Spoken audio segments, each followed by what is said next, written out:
Guys, ayan. Nasa labas na kami ng aming hotel. Yan, kasama ko ang aking secretary. So, ayan. Nag-grocery po kami para sa mga bata. Tapos, stocks, tapos pambaon nila. So, andito tayo ngayon sa grocery store para mamili, guys. At para mabisita sila nanay mamaya. Sana andun si nanay.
Hi guys! So ayan, tapos na po kami mag-grocery ni Jana.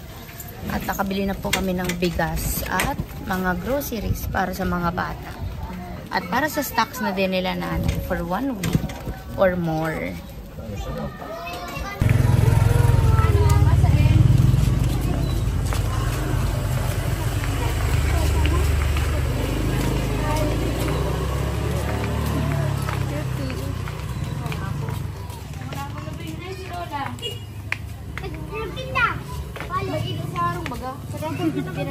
Yung nga ni po, dahil ko na kayo po mag-abong.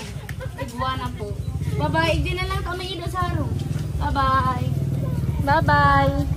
Guys, ayan. Paalis na naman kami ni Jana. So, ayan guys. Dito kami magdi-dinner. Ayan. So, magdi-dinner po kami ngayon. Dito ko sila dinala para nature lang. Relaxing, hindi maingay. Ano po kasi sa part ng sentro ay maingay. So, dito, relaxing lang siya. Tahimik. Yan.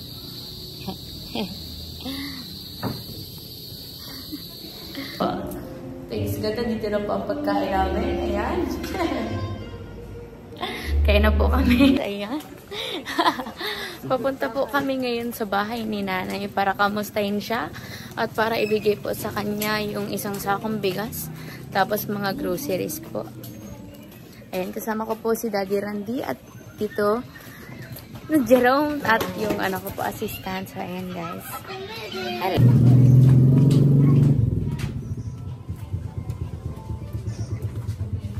Hi Pip. Good evening po.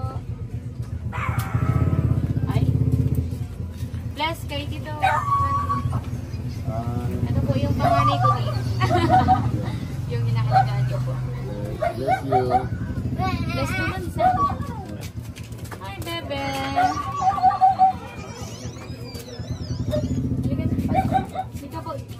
Eh.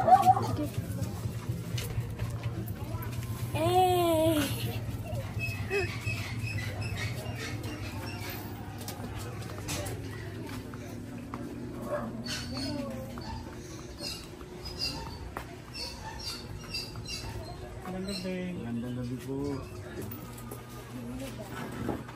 Kasi Daddy Randy po, tapos Tita Jerome, mga ano ko po, second parents. Opo na po din. Kamusta yung landa? Kamusta, Nay? Nagtinda ka? Kamusta ang hanap buhay? Okay mo po. Yung sa Bagoron, kung si Paninda. Tagalog na lang tayo na. Gano'n po. Tapos, opo ka na. Uy, yun. So, guys. Ay, like. Yan ang gudang ano. Feeling ko. Ay, hindi siya na po. Hindi na pumasok lahat. So, ayan guys, diba? Sobrang close na sa akin ang mga bata. Nakita ka lang nga. Ito ang Happy sila. Magkakapatid sila. Opo, 5 po sila. Tapos, ayan ay, yung rosary po. Patulong na lang po ako dito. Magbuhat. Wait lang po di. Saan po? Nandito po dito.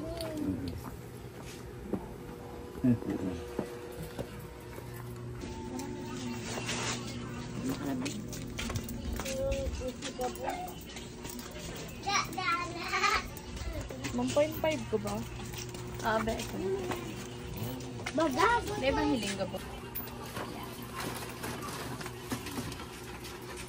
So, ayan guys. Yung pinag-grocery natin kanina, ito na po. Tapos, yan po. Ayan. Everyday ka po na yung nagtitinda? Everyday ka po nagtitinda. Tapos sa market po, anong iniikot mo? Kanina nga po, hanapin kasana namin. Nung after po namin mag-grocery, iikotin namin yung market para makita ka po namin. Kaso sobrang busy. Kaya hindi ka na po namin nahanap. So, ayan po na. Sana, makatulong sa inyo ito. Ano lang po ito. So, ibigay mo lang ito pang ano nila, pangkain ba, pang konting tulong lang po.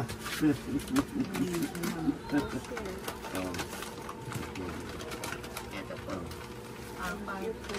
Pandagdag po sa sa pulunan mo, nanay. Tapos, ito po.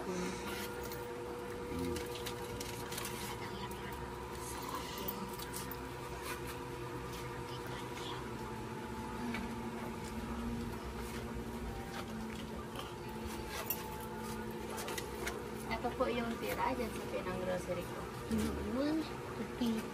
Tapos po iyan.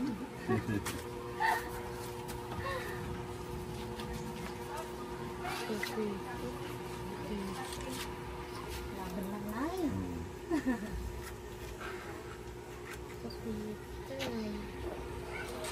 Grabe guys, ang sipag nito ni nanay. Ano na ito, senior, pero nagtitinda ito sa market. Naghahanap buhay talaga siya. Kaya yan. Kaya.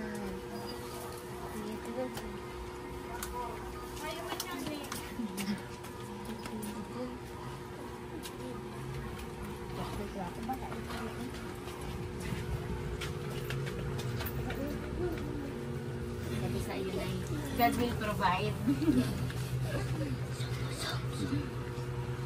Maraming salamat po sa You welcome. sa pagtulong po. Sa pamilya ko na magtulong. At ang hirap talaga po ng buhay. Kaya nga po na ang hiling lang po namin ay yung ikakabuti po, especially po ng mga bata. Tapos yan, sana po yung mga perang na ibibigay namin po sa inyo, sana talaga pag-ingatan at palaguin po, no? Sana mapunta sa sa mabuti, especially po para sa ikabubuti po ng mga bata. Kasi syempre po hindi naman po palaging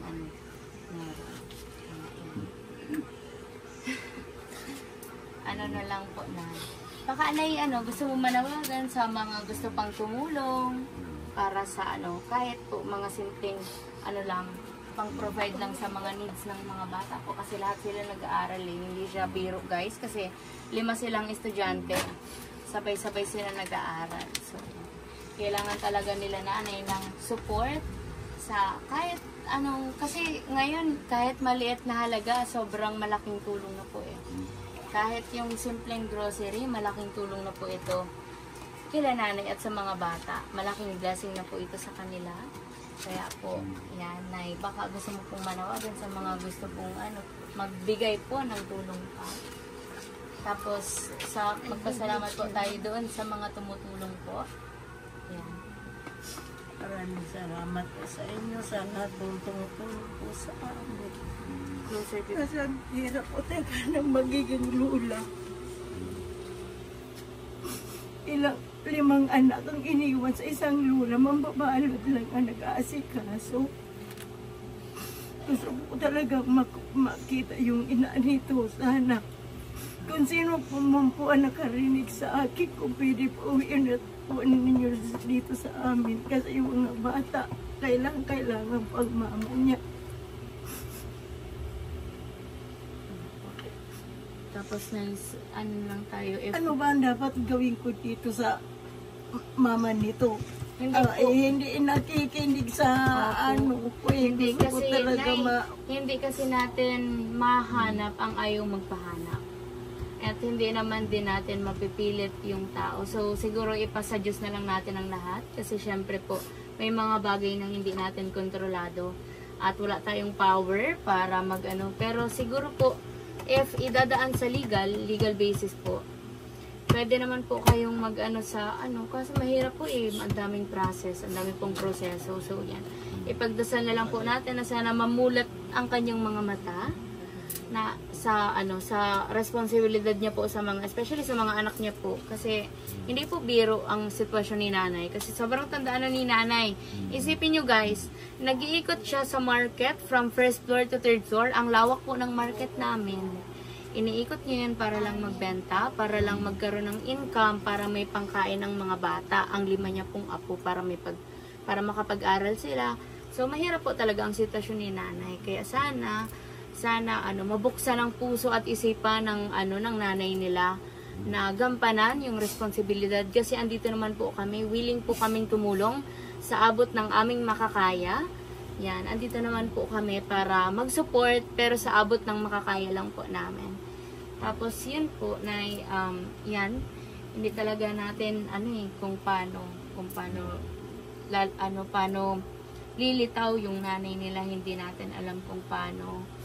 Kaya yan, ipagpasa Diyos na lang siguro natin, Nay. Tapos po, alagaan na lang muna natin yung mga bata. Gawin natin lahat para sa kanila, kasi sila naman talaga po ang kawawa dito. Sila po ang kawawa, yung mga bata. Kasi po, pag sumuko kayo, paano po yung 5 bata? Ikaw na lang po ang lakas nila.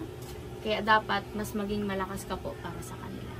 Kahit sobrang hirap po ng buhay, God will provide. Kaya nga po, andito din kami. Ginawa kaming instrumento ni God para po matulungan kayo. Kaya yan lang po ang meron tayo ngayon. So, maging grateful po tayo na may marami pong taong tumutulong sa atin. Kasi hindi po lahat nabibigyan ng tsansa na matulungan ay. Sobrang blessed po natin kasi natutulungan tayo. Sobrang blessed po natin kasi may mga nakakilala sa ating mga taong tumutulong sa atin. Kaya yan po. Siguro yun na lang po. Mag-focus na lang po tayo sa positive. Tapos ipagdasal na lang po natin ang lahat na Tapos yan, message mo na lang po, Nay, sa mga gusto pang tumulong. Kasi man po sa inyo ang nakakarinig po sa akin, kung sino po ang nakakaunawa sa akin, humingi po ng tulong para sa mga bata. Kasi ang hirap talaga po ng buhay ko. Sobrang umuwi ka na, yung mga anak mo, walang mga birth certificate. Hinihingi ng school. Wala kong ipapakita. Di ko yan alam. Ikaw ang hinahanap ng mga teacher. Paano makapag-aral ng mabuti ang anak mo walang mga birth certificate? Ako ang kinukulit ng mga teacher. Kasi yung mga birth certificate ng bata, wala. Yun pa po, isa pa po yun sa problema, guys. Kaya gusto talaga ni nanay makita or umuwi dito yung anak niya. Kasi yung mga bata wala pa pong birth certificate. Importante po yan sa school, hinahanap po yan. Yung mga papers niyan, sobrang importante po yan. Hindi pa nabibinyagan yan at hindi yan mabibinyagan hanggat wala pong birth certificate. Kaya yan po. Kaya nananawagan talaga po si nanay doon sa anak niya. Diyos ko, sana po maging responsible ka. Mahirap po talaga ang buhay, pero syempre may mga responsibilidad po tayong kailangan nating gampanan. May mga responsibilidad na kailangan nating i-shoulder kasi responsibilidad po natin yun. Yan, sa ngayon, yan lang po ang maitutulong ko sa inyo, namin po sa inyo, ng community ko po. Yan, ipagdadasal po namin na sana lumabas na po yung nanay ng mga bata. Kasi kailangan na kailangan po talaga siya ng mga bata. Hindi lang po sa pag-aalaga, pero yung birth certificate po, kailangan na kailangan din po. Tapos yung mag-aalaga din po sa mga bata. Kasi syempre hindi naman na po pabata si nanay. 'Di ba? Yun yung realidad. Hindi na siya pabata, hindi pa urong ang edad niya. Hindi siya palakas. Pahina si nanay at pataas ng pataas ang edad niya. So yan, sana mamula talaga ang anak mo na. Yan po. Randy, please naman, ipauwi mo na yung anak ko dito. Ala, kapangalan. Yan ang hinihingi ko sa iyo. Ipauwi mo dito ang anak ko kasi kailangan siya ng mga anak niya dito. Walang mga birth certificate. Inukulit ako ng teacher sa school. Please naman, parang awa mo na. Randy, please naman. Sana maunawaan mo ako. Sana marinig niyo ang sinasabi ko. Para lang sa mga bata. Ay, tanong ko pala po, Nay. Iisa lang po ba ang tatay nila at tapos nanay? Okay. Sana po uwi mo naman dito yung anak ko. Yan po, guys. Yan. Sa mga sa mga tumulong po sa community ko po. Kay si Daddy Randy po, isa po siya sa mga founder ko. From US po siya. Nag-visit lang po siya sa akin dito sa Naga. Thank you so much po kay Daddy Randy, sa Team Philippines po, kay Tita Beth at kay Tita Che. Thank you so much po sa mga ipinapadala niyong pantulong kila nanay at sa iba ko pa pong tinutulungan at gustong tulungan. Yan, God bless you po at sana po sa mga gusto pong tumulong, any amount po is a big help. Any amount po na na kaya natin i-support sa kanila, malaking tulong po yun para sa mga bata. Kaya yun po. Thank you so much po and God bless you po. Sa Team Merit International Solid Family, sa Team Merit Worldwide, sa Team Merit International Italy, sa Team Merit Philippines, sa Team Merit USA and Canada, sa Team Merit Europe, sa Team Merit Spain, sa Team Merit Davao, and yan, sa Team Merit Hong Kong po. Sa lahat po ng community ko, maraming salamat po sa walang sawang pagsuporta nyo, pagmamahal at paggabay. Yan, i-end ko na po ito. At yan po, kinamusta ko lang po talaga si nanay at yung mga bata. Pinuntahan ko na po yung mga bata kahapon, makikita nyo po yan dyan sa video. Dinalhan ko po sila ng mga pasalubong ko from Hong Kong. Tapos ayan po, muli, ako po, Meredith Basilonia, aka La Chaflan Girl, na nagsasabing magtiwala, magpatuloy, manalangin. Kasi lahat naman ng bagay, lahat naman ng sakripisyo, lahat naman ng ginagawa natin magbubunga. Sa tamang panahon, hiraya, manawari.